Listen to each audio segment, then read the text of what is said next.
দোকানের পাশে অনন্ত দাঁতে 2 ঘন্টা থেকে 2 ঘন্টা হয়ে গেছে মানে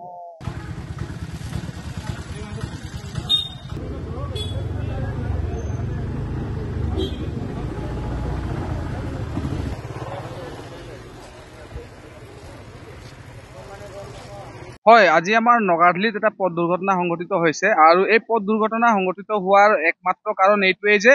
যি কোম্পানীটোৱে আচলতে এই পথ নিৰ্মাণৰ কাৰণে তেওঁলোকে দায়িত্ব ললে বা ঠিকা ললে তেওঁলোকে কাম কৰি আছিলে আচলতে এই কোম্পানীটোৰ ওপৰত এই কোম্পানীটোৰ বিৰুদ্ধে বিভিন্ন ধৰণৰ অভিযোগবিলাক আৰম্ভণিৰে পৰা আছে তেওঁলোকে যেতিয়া আৰম্ভণিত ইয়াত কাম আৰম্ভ কৰিছিল তেতিয়াই স্থানীয় ৰাইজ বিভিন্ন দল সংগঠনে ইয়াত অভিযোগ উত্থাপন কৰিছিল যে তেওঁলোকে কোনো ধৰণৰ বেৰিগেটৰ ব্যৱস্থা নকৰাকৈ ৰাইজৰ নিৰাপত্তা ব্যৱস্থা নকৰাকৈ তেওঁলোকে ইয়াত কামবিলাক আৰম্ভ কৰিছিল আৰু সেইটো সময়তে তেওঁলোকৰ ওপৰত অভিযোগ উত্থাপন হোৱাৰ পিছত তেওঁলোকে বেৰিগেটৰ ব্যৱস্থা কৰিলে তাৰ পিছত তেওঁলোকে কাম আৰম্ভ কৰিলে আৰু ক্ৰমান্বয়ে কাম মাজে মাজে কৰি কিছুমান জেগাত আধৰুৱাকৈ তেওঁলোকে এৰি গৈছে আৰু যাৰ কাৰণ আজি নতুন মানুহ এজনে লাকুৱাৰ পৰা তিতাবৰলৈ গৈ থকা গাড়ী এখনে আজি তেওঁলোকে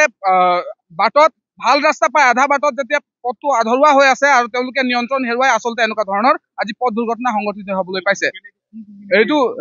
BIPL নামৰ কোম্পানীটোৱে আচলতে এই পথৰ কামবিলাক কৰি আছে আৰু আমাৰ ফালৰ পৰা আমি এটাই দাবী জনাইছো আচলতে তেওঁলোকে ইয়াত কোনো ধৰণৰ বেৰিগেটৰ ব্যৱস্থা কৰা নাই য'ত তেওঁলোকে কামবিলাক এৰি থৈ গৈছে তাত কোনো ধৰণৰ বেৰিগেটৰ ব্যৱস্থা কৰা নাই ৰাইজৰ নিৰাপত্তাৰ একো তেওঁলোকৰ মানে চিন্তা নাই বা ব্যৱস্থা কৰা নাই আৰু সেইকাৰণে আচলতে এনেকুৱা ধৰণৰ পথ দুৰ্ঘটনা সংঘটিত হৈছে আমি ক'ব বিচাৰিছো কোনোবা এজন মানুহৰ মৃত্যু হলে তেওঁলোকে সজাগ হ'ব নেকি এই সজাগতাটো তেওঁলোকৰ নিজস্ব বিবেকে ঢুকি নাপায় নেকি আৰু তেওঁলোকৰ ইমান কোটি টকীয়া এটা প্ৰজেক্ট সাধাৰণ বেৰিগেটৰ তেওঁলোকে ব্যৱস্থা কৰিব পৰা নাই আমি ধিক্কাৰ জনাইছো এনেকুৱা তেওঁলোকৰ কামবিলাকৰ বাবে আৰু তেওঁলোকে যদি এনেকুৱা ধৰণৰে কামবিলাক কৰিম বুলি ভাবিছে তেওঁলোকৰ কাম কিন্তু কৰিবলৈ দিয়া নহব আৰু আমি এনেকুৱা অমায়িক লোকৰ কিন্তু মৃত্যু অকাৰণ মানে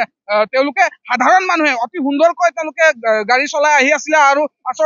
আচলতে ইয়াত পথটো আধৰুৱা হৈ থকাৰ কাৰণে তেওঁলোকে নিয়ন্ত্ৰণ হেৰুৱালে আৰু আজি এনেকুৱা ধৰণৰ এটা ঘটনা সংঘটিত হ'বলৈ পালে আমি ধিক্কাৰ জনাইছো লগতে দাবী জনাইছো এই কোম্পানীটোক লগতে প্ৰশাসন বিষয়া আৰু মাননীয় আমাৰ ৰূপজ্যোতি কুৰ্মী ডাঙৰীয়াকো আমি আমাৰ ফালৰ পৰা আমি অনুৰোধ জনাইছো যাতে এই বিষয়টোত তেওঁ এক উচিত তদন্ত কৰে ব্যৱস্থা লয় আৰু কামবিলাকক সুন্দৰভাৱে অতি সোনকালে এই ৰাস্তাৰ কামবিলাক আকৌ কৰাবৰ কাৰণে বা কৰিবৰ বাবে যি ব্যৱস্থাবিলাক গ্ৰহণ কৰিব লাগে তাক কৰিবৰ বাবে আমি দাবী জনাইছো আপুনি বিচৰা বাতৰি পাব কেৱল নিউজ 18 এপত নিউজ 18 এপ ডাউনলোড কৰিবলৈ স্ক্যান কৰক এই QR কোড গুগল প্লে ষ্টৰতো পাব এই নিউজ 18 এপ